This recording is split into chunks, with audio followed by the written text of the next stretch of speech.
Cap और small cap पे नज़र डाल लेते हैं। यहाँ पे तो चाल को लेकर के कोई संदेह करने की ज़रूरत लगती ही नहीं है शायद।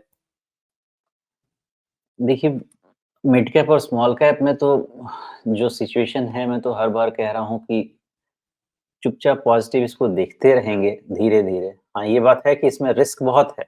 इंडेक्स को देख के आप क्रॉस द बोर्ड पोज़ीशन नहीं ले सकते, रिस्क बहुत है। लेकिन मिड कैप इंडेक्स करीब-करीब 47,000 के आस-पास आके रुकना चाहिए।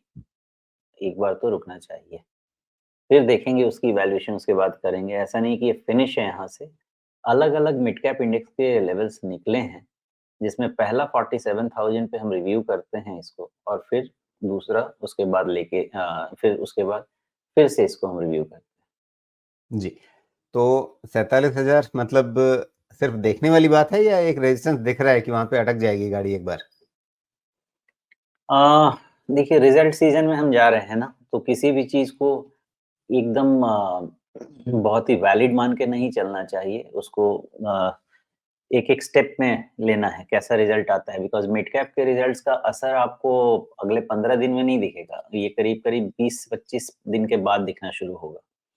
और अगर तब तक खींचा तो ये इंडेक्स 48,000 तक भी खींच सकता है। तो कहीं पे भी ये आप इसका मार्कर 46,500 या 47,000 से 48,000 के रेंज तक तो अभी लगा ही सकते हैं, क्योंकि रिज़ल्ट जी, आने में टाइम है और तब तक इसमें पॉज़िटिविटी बनी रहेगी।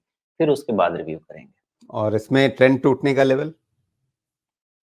मिड कैप में ट्रेंड टूटने का अभी लेवल कोई भी नहीं है। इसमें ट्रेंड टूटने के लिए सबसे पहले इसको अभी जहाँ से ब्रेकआउट हुआ है व्हिच इज़ अबाउट 45,800 का, या आप इसको नीचे लेके आइए, हाँ, 45,700-800 का। इसके नीचे अगर बंद होना शुरू होगा तो देखते हैं कि ट्रेंड टूटता है या नहीं। लेकिन ये एक्सटेंशन चल रहा है। ध्यान रखिएगा कि ये मेन ट्रेंड नहीं है, ये मेन ट्रेंड का एक्सटेंशन है। जी, लेकिन ये ब्रेकआउट जो है वो 44,800 के आसपास माने या जहाँ पे ये रीसेंट बॉटम बना था और उसके बाद एक ही दिन की कैंडल इतनी बड़ी बनी अ, उसको ही माने? वो बॉटम फॉर्मेशन है ना, ब्रेकआउट तो आपको मिलेगा इसके बाद ही 45,800 वाले के बाद ही ब्रेकआउट मिलेगा। 44,800 हाँ। या ब्रेकआउट आप उसके लेवल ऊपर देख एग्ज़ैक्ट अगर मैं देखने की कोशिश करूँ तो अच्छा, जो 45,900 पिछला का टॉप ब्रेकआउट। जहाँ बना था उसको पार करने के बाद से? हाँ, वहाँ से ब्रेकआउट दे रहा है। जी, तो ये 45,800 के आसपास से आप कह रहे हैं कि नया ब्रेकआउट आया है, तो आगे जब भी ये पहला सपोर्ट लेगा तो इसी लेवल पर ले लेगा? लेना चाहिए, अभी तो लेना चाहिए जी। क्योंकि इसमें रूम काफ़ी है। बिल्कुल और अब स्मॉल कैप को देख लेते हैं। स्मॉल कैप में भी बहुत कुछ ऐसा लग रहा है जैसे सिर्फ़ नाम बदल दिया है, चार्ट वही है, सिर्फ़ लेवल्स अलग हैं।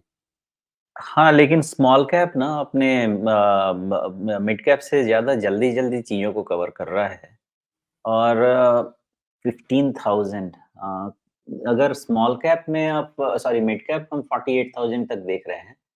तो स्मॉल कैप में मुझे बेक इन करना पड़ेगा 15-10% करीब-करीब 20% तक का अपसाइड बेकिंग करना पड़ेगा इसमें।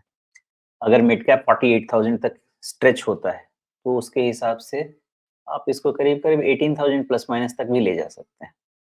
जी, तो यहाँ से 20% की चाल अगले कितने 3-4 हफ्तों में या 5-6 हफ्तों में? क्या ये आप कह रहे हैं? ये चाल ये चाल आप मान के चलिए कि ये कंप्लीट फाइनेंशियल का चाल है इन सब का, ओके, मिड कैप और स्मॉल कैप का। जी।